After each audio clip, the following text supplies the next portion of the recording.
All right. Hello, everybody. I'm just going to bring Jose up with us.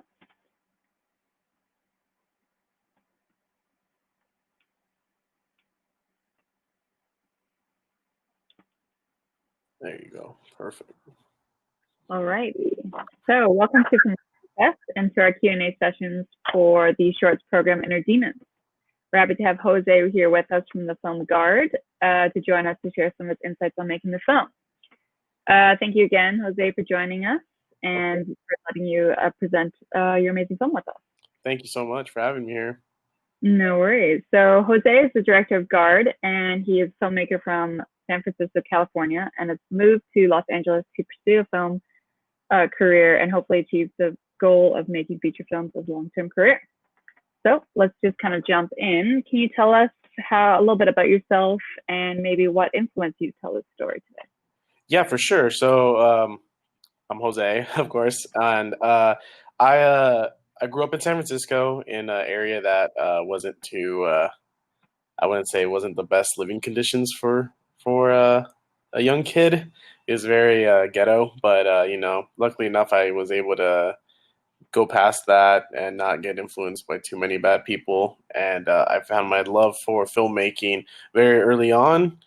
As a kid, I noticed that I would love like shooting like little home videos with my dad's camera. And as I got older, I was part of this high school that was very art integrated. So they pushed a lot for kids to kind of like express themselves and all that stuff.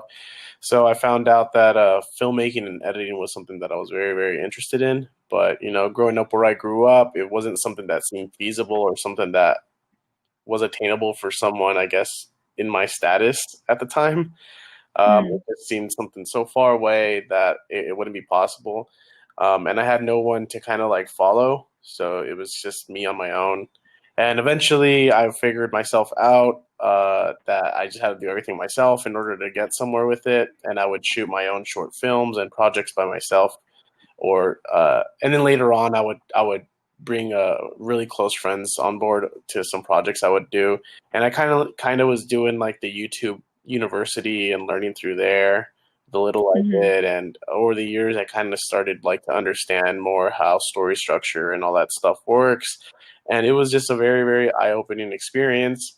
And then after years of just doing that and just putting stuff on my YouTube channel that gained a little following, I decided to kind of like, I told myself, what's the next step for me to become the filmmaker that I want to become? Like the evolution at the point that I was at, I told myself that I couldn't teach myself any more than I already have because there was just it could only teach myself so much, and I needed to learn from people that actually knew what they were doing.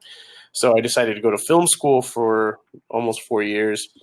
And so I attended New York Film Academy in Los Angeles. So I made my move to Los Angeles, where I made some great relationships, and it was an awesome adventure. And so during my time at that school, there's basically two really big projects you do at that school. Your second year at that school, you do a thing called your intermediate film, which is what I would consider like your midterm film of your whole university career. And you get you get some really good equipment, and that's mainly what they provide is the equipment, and then everything else is basically up to you. You have to do all the nitty gritty stuff. So it's like permits, making financing, making the money for the film. So at the time that I was going at that school, I was a kid or I was a guy. I wasn't a kid at the time, but I was a guy that was very lonely. I didn't know anybody in LA, so I was lucky enough to find this boxing gym, and at the boxing gym, people treated me really well. The coach there and the owner of the gym, Coach Miranda, he was very welcoming and treated me like family. And I started to kind of build my little family and people that I knew where I felt welcome finally in LA. And I had my friends over there at school too, but I felt like I finally found myself once I started doing boxing. And I always wanted to give myself that discipline. So it was really good. And it was a beautiful stress reliever, especially for film students, because you have so many things to carry on your shoulders. So going back to the intermediate film, they told us that we had to make a film for our intermediate project, and I was like so obsessed, and still am, but I was at the time crazy obsessed with boxing, just out of the Mm, world boxing. Like that was my whole world. Like I would be at the gym more than I was at the place I was staying at. Like that yeah, right. that place my home, and so I remember that I was pitching. I was kind of having some writer's block, and I had no money to really put into the project. So I was like, I don't know what to do, to be honest. And then I was like, you know what? Let's do a boxing movie. And I remember I pitched the idea to my coach to see what he thought. And then when you notice like stuff starts to kind of fall into place and you tell yourself like that's kind of a sign to like execute something. Mm, I yeah, told him my absolutely. idea, and he was like, "Yeah, that sounds cool." He's like, "Shoot at this gym," and he's like, "I won't charge you or nothing like that." And I was like, "Oh crap! All right, that's Amazing. awesome." I had another Mm, buddy that was an actor friend of mine, Hayden Wood, who was very very motivated to train for boxing. He's like, "Let's do this," and I was like, "Oh crap! Like, okay, everything's kind of falling together." all happening. Yeah, like the team's coming along. So I had my Hmm. VP who's a very close buddy of mine, who's actually part of this festival too. He did the Hung Sayo short film. Aaron Mm, Field, he was my director of photography, and he was so on board. So the only problem was like, where the hell are we going to get the money for the rest of the film? So I turned hmm. to Kickstarter, and I kickstarted the film, and it was successful, and it was very very. It was hell, to be honest, for a whole month to try to make that money. It was Yeah, 10,000 wow. because if you know how Kickstarter works, it's uh, Kickstarter is you set a goal of a set amount. So let's just say my film was $10,000, and you have a whole month to make that money through crowdfunding. The thing is that if Hmm. you don't make the 10,000 exactly or over, you don't get the money at all. And there's other websites Right. like Seed and Spark or Indiegogo where you can still get the money even though you don't reach your initial goal. For Hmm. some reason, I decided to do Kickstarter because I thought it was a more popular platform at the time. Hmm. Every day was it was fear because I was essentially preparing and prepping for a film that possibly could not happen if I didn't reach that goal. So every day was just like trying to do it by myself. Uh, Hmm. and I noticed that very fast that like as much as people are on board to help out, the finances part is kind of going to fall on you if you're not very prepared. So Absolutely. thankfully we did make it, and it was a lot of help from family and friends, and just so many people putting in their time and effort to get this campaign successful. And so we reached Yeah. our campaign goal, and that was basically how the movie was funded. We had a lot of people work for free. And it was a Hmm. very big passion project, and it was of course, it was one of the biggest projects I've done so far. I wanted to respect the sport of boxing, and I wanted to very, very concentrate on what the core of the story was, which is brotherhood. So, doing all that together, it was just an amazing experience, and it was a good way to kind of like propel me forward to know how to handle pressure. I learned a lot from that Hmm. experience, and I got a good grade, so that was a good thing. That's good. That's an So, extra bonus. yeah, exactly. So I was very proud of the project, and I told myself like, "Oh, it feels more than a school project. I feel like I should go beyond Yeah. like expanding it." So, I'm really glad that it's gotten some notoriety and some attention from festivals and stuff like that. Yeah, Especially absolutely. with So like kind of adding, yeah, so just adding to kind of what the film's message was about, can you speak a little bit more about kind of what you hope audiences take away from Guard? yeah, of course.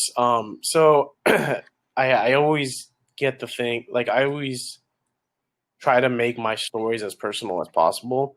And I'm not, but I want it to be enjoyable, of course, So I'll try to relate the story to myself and to what I've dealt Mm-hmm. with in my life. And it's like maybe I wasn't, held at gunpoint by some mob boss, but there's a relationship there that I've taken from my own personal life and put in there. So when I dealt with brotherhood and family and the persevere the like how to move forward in any situation as long as like family stays together. I'm a family Mm-hmm. person, so when I wanted those themes of like family and bringing them closer together as one of the main points of the film. So hopefully that came out with the two brothers, because I thought it was very important to kind of like show that dynamic, that apart what they wouldn't work together in this really bad situation that they put themselves in, but if they like decide to like work in unison, that basically anything can be achieved between them. Mm. Yeah, absolutely. I mean, definitely that message comes across for sure, I would say, as a audience member. So, kind of switching gears to the actual filmmaking process as well. Is there maybe a specific discovery that you learned along the way that you're gonna film? Definitely, definitely. So the thing that, of course, like I said, it was a school project, so there was a lot of restrictions. I Mm-hmm. essentially wasn't allowed to shoot the action scenes that I shot, but we found like loopholes and ways to go around it. It was really weird, but the school Hmm. was restricting me a lot from like doing exactly what I wanted to do. We weren't allowed to use guns Mm-hmm. or anything like that, even though I had the gun. It was just really weird, but we managed to go around it. But the thing that I would suggest people really rely on is, first, make sure your story is tight. Once your story is Yeah. tight, like you got your template there. After your Mm. template's done, pre-production is like key. And like I said, I guess at the time for me, I wore too many hats when it came to that project, and it was a little overwhelming. But if I planned everything and I put in the work that I needed to, then at the end of the day, everything's gonna just follow what the plan is. So pre-production is super important. Plan everything to a T. Every little detail. Don't just tell yourself like, "Oh, we'll figure it out on set," because usually that will come out as a mess. And Mm. it happened a couple times with Guard. Some stuff that I maybe took a little too for granted, that in my head maybe sounded way easier than when it should have been executed. But it was a learning lesson. So pre-production for sure is one of the most important things, and just take your time and make sure that every little thing is planned out. Yeah. Can you maybe elaborate on one of the like a specific challenge during the filmmaking that was either maybe from restrictions from schools or something that was challenging and you had to overcome? Definitely. So one, of course, like making the money, because especially in LA, they charge you for Mm. everything. You'll be charged just for like breathing, basically. Like I've heard people have to hire lifeguards because one of their actors had a scene in a bathtub. Like, it's stuff like that. Wow. It's really crazy. But for guard specifically, I think one of the toughest parts, of course, was the fight scene, because that's what we Yeah. started doing. We shot backwards, so Rocky style, basically. So we shot the fight first, and then we shot everything else from the film after. It was a 5-day shoot, so it was kind of just like getting our lighting setup situated. It was such a small gym, and there was like 40 Hmm. plus people on set. 40 plus people crammed into like a really tiny gym. It's really hard to breathe. So it was just those challenges of trying to like get the look that we wanted in such a small confined space. Another Hmm. situation would be um no oh, this one is a big one. Don't let if you have some type of agreement with a landlord or someone that owns property, and you guys clearly have like a contractual agreement between each other about using their property for the film. Don't let them essentially bully you into Mm. like nitpicking what you're doing on set. And that was a situation that we fell into when we shot at the house that we shot at. Was Mm. we followed all protocols. We did what we needed to do on the contract. We used Gigster, I think it was. And you know we we did what we needed to pay, and yet the owner was still like on set. She was telling us like controlling the whole set, like don't touch this, don't touch that, but clearly we paid for Mm. the space, so like you shouldn't be telling us Mm. what to do to begin with. So it was really annoying to deal with. We got through it, but it Yeah, was that's a little hard. frustrating, to be sure. Yeah, that's hard and kind of to be bullied and maybe like as younger filmmakers to take advantage of stuff like that. And yeah, that's definitely a challenge. And Just know the hopefully, yeah, power advice. that you have. If you know you paid for this spot, then use the space that you paid for, because they accepted Mm-hmm. it as well. They accepted your offer to use their space, so they shouldn't be butting into your production, because it can slow things down, and it could do a lot of bad if it doesn't get nipped in the butt in time. So for sure, Yeah. uh, just make sure that you contracts are signed in a way where you don't have to like feel pressured by X, Y, and Z telling you what to do. Mm-hmm. Especially with Yeah, independent absolutely. filmmakers. Independent filmmakers, we're all green at Mm. the time. So when you're so green on in the industry, you feel like oh man, I can't mess this up. If I don't follow what this person tells me to do, then it's gonna be a whole fail. Yeah. Yeah. Yeah, that's challenging. And that's, I mean, still the film is amazing. So you did overcome it, which Yeah, is for sure. amazing for you guys and your team. But yeah, it is a bit challenging as kind of Yeah, shout out in to that for space, in indie talking out space. of butting into our situation a little too much. She was able to calm Yeah. down and just be like, "Can you just like leave us alone, please?" It was really It's hard. helpful. It's hard, but it's, yeah, like you said, you pay for that space, and you just gotta kind of be the confident person in that sense. Just kind of switching back to talking a little bit more about yourself in the future going forward. Do you have any plans for your next project? Maybe a short, another short, or any features that you're looking to make? Yeah, definitely. I'm a type of person that I have to consistently keep creating, and Mm-hmm. from what I was from the time I was a filmmaker during Guard to what I am now, it's like it's completely different. Guard was a long post production process, mainly because a lot of stuff was happening. Like I was still in school, this and that. Mm-hmm. I ended up having to edit the whole film during quarantine, and I got a lot of stuff done like that. But uh, I shot Guard like almost 2 years ago. Mm. So now I have another film that's a sequel to another school project that I did. So I had a school project that wasn't like, it was like a side project, like it wasn't anything like big. It wasn't like a midterm grade. I Mm-hmm. shot this little short called Peekaboo at the time. It was like 2017, and it got really big on YouTube. It's like almost going to be like 6 million views or something like that. So I Wow. was just like, why is this film was like supposed to be just like a quick little thing, and it blew up. And ever since, Cool. people all in the comments are like, oh, we want to see a sequel. And I was like, you know what, that was fun. Like, let's just do it. It's just going to be a fun little scary thing. So I was given an opportunity to shoot at a really cool location for free. So I was like, why not just make a sequel to Peekaboo? So Yeah. I have that film also doing the festival circuit right now. It just won in a couple festivals right now. So that's really good news. So that film's gonna probably release like in 2 weeks. So stay tuned for that. That'll be public for everybody like in 2 weeks. So Peekaboo ICU will be public in 2 weeks. And then I have another project, excuse me. I have another project that I shot, which it was my thesis film. So my film that Mm. I did before I graduated. And Mm-hmm. that one was a huge project. It was called Desolate, and it was one of the most amazing film experiences I ever had in my life. It's a post-apocalyptic, like Mad Max kind of film that I did, and I loved Cool. it, and it's coming out fantastic. And that one is going to do its festival run next year, so just preparing that film with its special effects and all that stuff.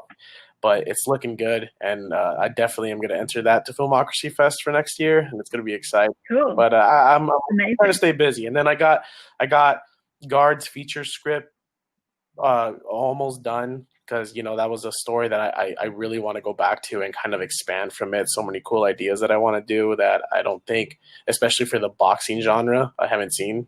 Mm-hmm. Mm-hmm. And then some other shorts that I really want to just nail out. Like I said, I just want to stay busy. I just want to keep making films, and I've been Mm-hmm. blessed enough to have a solid team of people and colleagues that I've met that are really really strong at what they do, and we make great stuff together. So I just want to keep doing that. Yeah, wow, that's amazing. Yeah, congratulations, and you're definitely keeping busy. So we're going to be looking forward to seeing your next For films as sure. well. Thank you so much. Yeah. Yes, we're just nearing our end of our time here. Is there anything else you'd like to kind of share with the audience? Maybe social media links or any websites where we can follow? Yeah, no doubt.